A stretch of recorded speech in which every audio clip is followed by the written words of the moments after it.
Hey everyone, Lisa Salvatore here, talking about the new moon in Aquarius on February 1st. I am recording this video on January 25th. Mercury is still very much retrograde. Mercury enters the sign of Capricorn today, but still retrograde. And ironically, today I had a situation come up on Instagram where somebody made a fake account and started requesting, money from people for readings and things of that nature, which has been happening a lot to people in the community.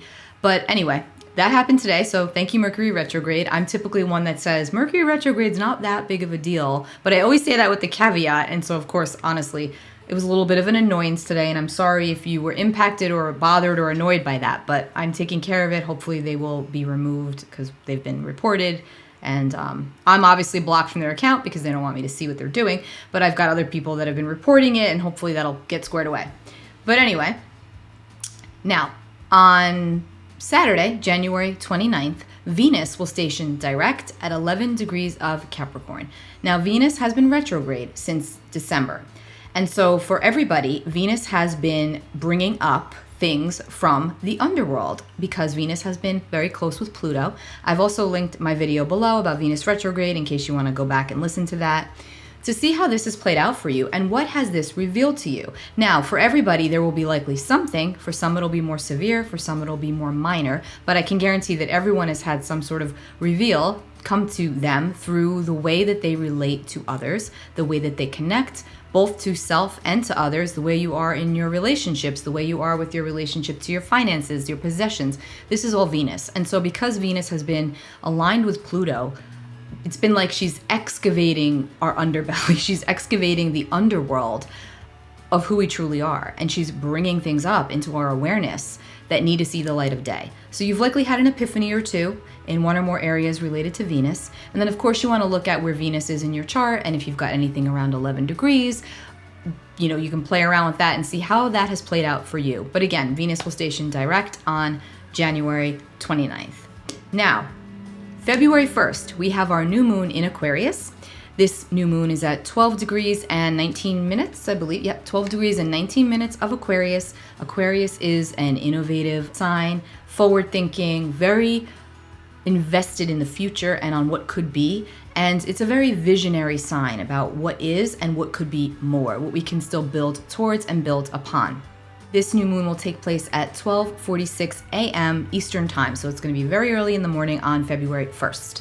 New moons are always the point in the lunar cycle geared towards new beginnings, about fresh initiative, fresh projects, a burst of energy and motivation, and plotting our course for the next little while. That's what new moons are very helpful in doing. And because this is Aquarius, of course, there's a very strong futuristic element attached to this new moon. So I would encourage you to go out of the normal confines of your routine and of your mindset at this time to get those aha moments that can help propel you forward or help bring fresh life into previous projects. And around this new moon, like I said, Venus has just stationed direct at this point, and Venus is trining Uranus. So this can also bring in exciting new changes to your relationships and to your connections, bringing in new opportunities. But you have to be willing to go outside of your normal comfort zone to receive them, just be more open to them. Because the shadow side of Aquarian energy is that they can be too fixated on their way. So this is encouraging us to be more broad-minded and be more open-minded. Now, while this new moon will affect everybody, it will be felt the strongest if you have any points or planets between 8 and 16 degrees of any of the fixed signs, which are Aquarius, Scorpio, Leo, and Taurus. You will likely feel this energy the strongest, and it will definitely feel the most auspicious for this energy. Now, before we get to the chart, I want to read you the Sabian symbol for this Aquarius new moon, which it's 12 degrees 19 minutes, so we read the symbol for Aquarius 13, because I feel like it's quite prophetic and impactful. The Sabian symbol is a barometer. This is a symbol of man's great love for living his experience in advance and of his gift for meeting every possible contingency by an effective estimation of his own potentials. He uses the power of the human mind for broad generalization or abstract insight, and balances this with the tendency of nature to operate at all points through quite specific and measurable dependabilities. He knows that life can always be made He knows that life can always be made to reveal any pertinent details of its fundamental ordering. The key word is indication. When positive, the degree is unusual keenness of observation and exceptional competence in judgment. And when negative, superficial uncertainty and a continual trimming to passing events.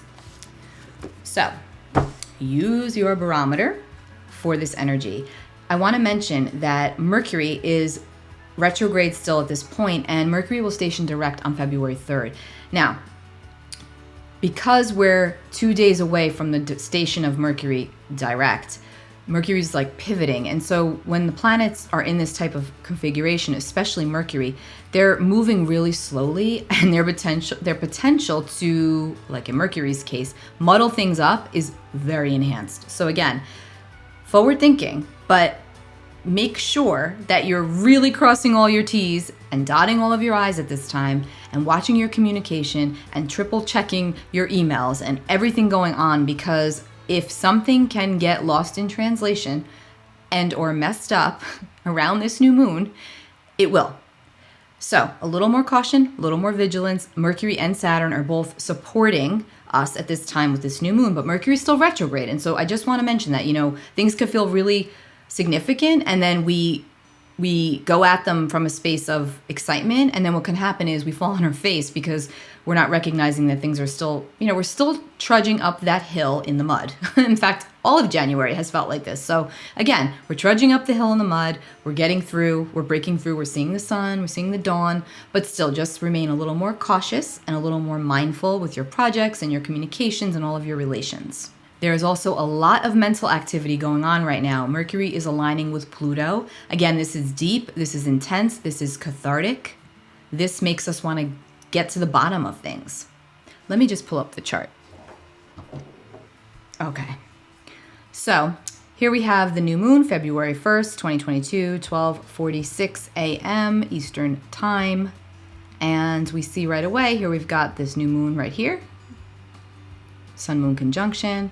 And we see Pluto and Mercury close together over here in Capricorn. Remember, Mercury retrograde here, bringing things up, making us question things, self-worth being one of them. And it's important to mention, I'm using Placidus, and I'm also using transits of where I am. But even so, Mercury retrograde here is in the third house. So the third house is the house of communication, just saying. So again, just confirming, if ever there were a time to muddle things up amongst all the good that's here, this will likely be it. So stay mindful, right? Stay very present with your communications. Extra, extra, extra. And then we see Saturn over here propping up this new moon. Saturn's conjunct the new moon. It's giving us, like I said, that strength, that support, the structure, the integrity, and the impetus to move along in our endeavors, especially if we have felt stuck the past few weeks. Fresh ideas, fresh perspectives, all a part of this energy.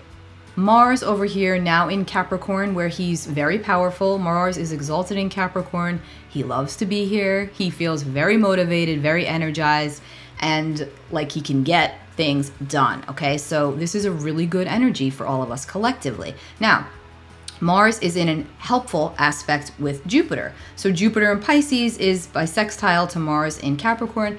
He's propping him up, he's helping him along, he's moving us forward, he's helping us to get things done and to recognize intuitively where we want to go next. Venus is trining Uranus. So again, this is out of the box thinking, new ideas, fresh perspectives having to do with our connections, opportunities, relationships.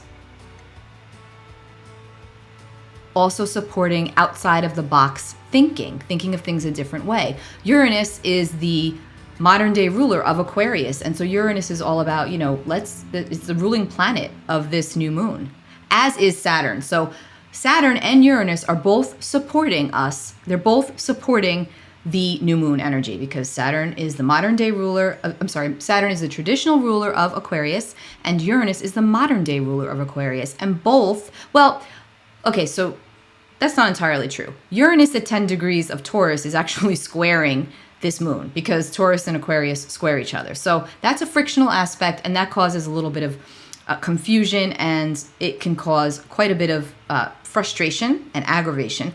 But positively, Uranus is trining Venus. So it says to us, if you can think of this a different way, remember, squares do want to produce a result. It just might be more annoying to get to it. So I'm not going to take away the fact that there's still a lot of good here, okay? And again, Uranus brings in surprises. So yes, it's a square, so it might be something that comes in that takes you off your trajectory that you had planned already, but who's to say that that plan is not actually better for you, right? That's Uranus. That's Uranian energy. And so again, I still feel like there's a supportive aspect and element to Uranus with this new moon. And Venus is now direct over here, conjunct Vesta tightly, and Mars trailing behind. So again, Venus and Vesta together to me represents like, what do I burn for? What do I feel passionate about? What does my heart beat for? What do I really want to do? What do I envision for myself? So again, this is a very forward thinking new moon, and it's got us falling back to, or looking back to, I should say, the Venus retrograde cycle. Because again, something has likely come up for you that will definitely carry on through this new moon energy that has showed you where you need a lift or where you need a push or how much more you can still get accomplished. Again, that Venus retrograde video is linked below. So if you want to check that out, and I also go into it by sun sign, rising sign.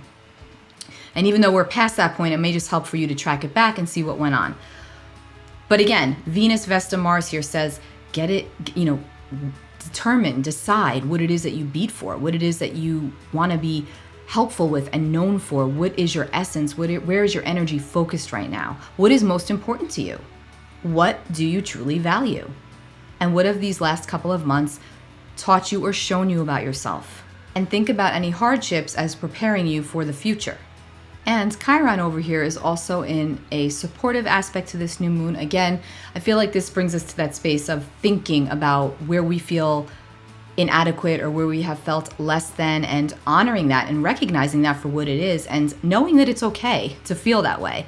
We are all going to feel wounded or inadequate in some respect, and likely this goes way back, right? And this is probably a piece to what has been coming up for you under the Venus retrograde energy. And again, this is a great new moon to vow to do it differently and to vow to go in a different space moving forward that's constructive for you. Now, if you look at this chart bullseye straight on, we have a nice star in the middle of it here, okay? So let's look at this as when you wish upon a star. Anything is possible, even amongst any tension that is present, by keeping yourself in a positive mind space, by keeping yourself in the mindset of healing in whatever capacity that needs to take form for you, in whatever way you need to go into that, even when uncomfortable. It's often the space we need to go, and we always will know that on a very deep level. So again, there's a strong element of hope attached to this energy. I really do feel that. I really do believe that, and I think that this is for everybody, okay?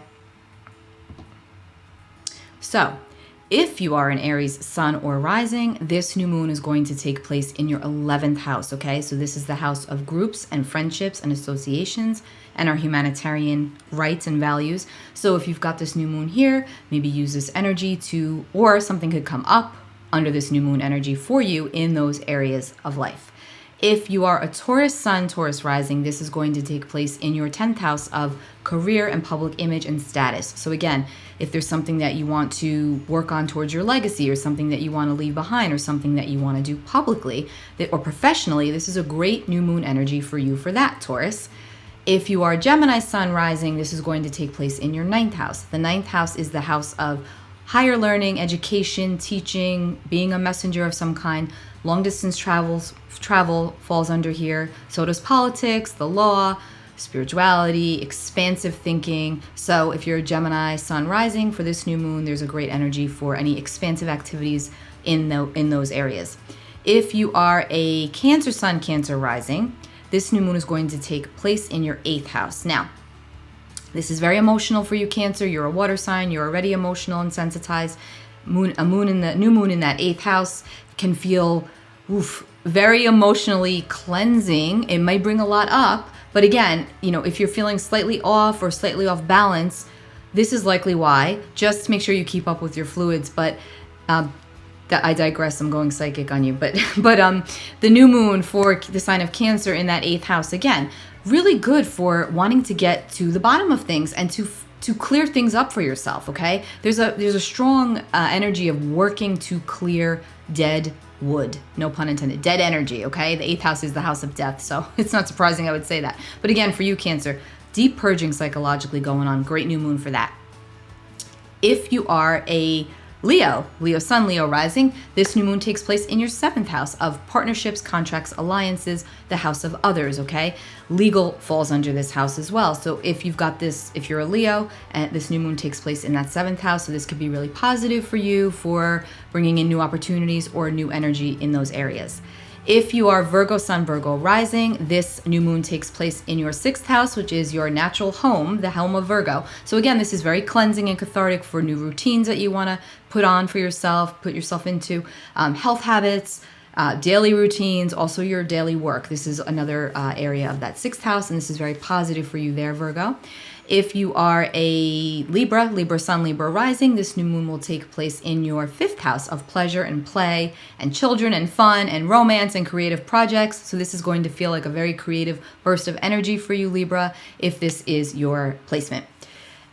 And if you are a Scorpio sun, Scorpio rising, this new moon will take place for you in your 4th house, the 4th house of home and our private life. And again, this could feel very cleansing and cathartic and very motivating to clean out the cobwebs of our past and to go into the family dynamics. And also, if you're looking to move or anything like that, this is a great new moon to put your energy towards that, even home improvements, any kind of improvement that has to do with the nest and your security. This is a good new moon for that, but be willing to go deep because I don't think you'll be able to avoid it, Scorpio. And then we get to Sagittarius sun, Sagittarius rising. This new moon will fall in your 3rd house of communication and projects and local community and being the messenger here. So again, any kind of, which is natural for you, Sagittarius, because Sagittarius is a communicator and they like to acquire knowledge and also disseminate knowledge. So again, this is a great new moon for you for putting anything out, especially when it has to do with publishing of any kind. Capricorn sun, Capricorn rising. This new moon will take place for you in your 2nd house. The 2nd house is the house of our personal finances, it's our self-worth, it's what we value, it's what we have. So again, great energy for doing things a different way, you know, anything having to do with those areas. It's a great new moon for you, Capricorn. And like I said, Venus, Capricorn, you're being supported quite highly right now, quite significantly. Mars is in your sign, giving you extra energy and drive. Mercury is now, even though retrograde and very slow, also in your sign. Now, I want to say for Capricorn especially, dream space. Ask questions before you go to bed at night because Mercury will be telling you messages subconsciously. So you want to do this when you go into the dream space, ask, and you might just be pleasantly surprised with the insight that you receive to help you forward. And last but not least, if you, oh no, I'm not done. We have to get to Pisces. Aquarius sun, Aquarius rising. This new moon for you takes place in your 1st house. This is the house of the self. This is a beautiful, auspicious new moon for you, Aquarius. So manifest, manifest, manifest to your heart's content. Nothing is too small for you. The bigger, the better. This is your new moon. Happy birthday to Aquarius. And last but certainly not least are Pisces. Pisces, this new moon energy will take place in your 12th house. The 12th house is the house of behind the scenes. It's the subconscious. It's things that we don't bring really out into the light of day, but they're there. And so again, a very psychologically cleansing new moon. It has the potential to bring you information that you've been waiting for. It may come in psychically, so don't attach yourself to something physical and tangible, but you most certainly can get some really nice information around this new moon for you, Pisces. And again, this is great for any type of spiritual endeavors that you are working on. So that is just a little briefing on where this new moon will fall for the signs. Now let me get tarot cards for this new moon energy. And remember, I just feel like a lot of information is being revealed at this time for all of us, but it's not going to be so obvious and so in your face. A lot of it's subconscious, a lot of it's subliminal, a lot of it's coming in through the dream space, through metaphors, through symbols, through music. So pay attention. If you think it's a sign, more than likely it is. Now, if you're one of those people that thinks everything is a sign, which I'm not, making fun of you if you are that person, but just know that if you're keen to thinking everything is a sign, then it might not be. But you should know the difference when something very profound and impactful comes in to give you information. This is a time where this is more than likely to happen. And the more tuned in energetically you are, the more you will receive. Okay. The Knight of Swords. This is And the Knight of Swords, I'm taking another one because this one. And the Seven of Swords. Okay. Swords. Aquarius is an air sign. Swords represent the air signs. This is all about the mental activity. The Knight of Swords brings information in, and quickly at that. He delivers a message. Now, we may or may not like it. It may be very blunt, straight and to the point, but it may be exactly what is needed and necessary. Now, we also got the Seven of Swords. So again, I'm going to remind you of this message to be cautious and be aware and pay very close attention to what's being communicated to you verbally and non-verbally for your dream space. Very close attention. If something feels like it's off or something feels sneaky, or you just have a sneaking suspicion about it and you don't trust it, trust that, okay? Because again, as good as this energy is personally, I feel like when we take it outward and when we're interacting with others, we have to be very mindful because there's a lot of potential for miscommunication, misinformation, and hurt feelings. So we can all do our own part, and that's the ripple effect, right? The more we take it inward and reflect and take care of our own needs and our own self-worth, that ripples outward and improves all of our relationships, and that improves the collective energy, right? Let's keep that in mind. So I hope that this was helpful. Take really good care of yourselves. Happy new moon, and I wish all of you many, many blessings and peace. Bye.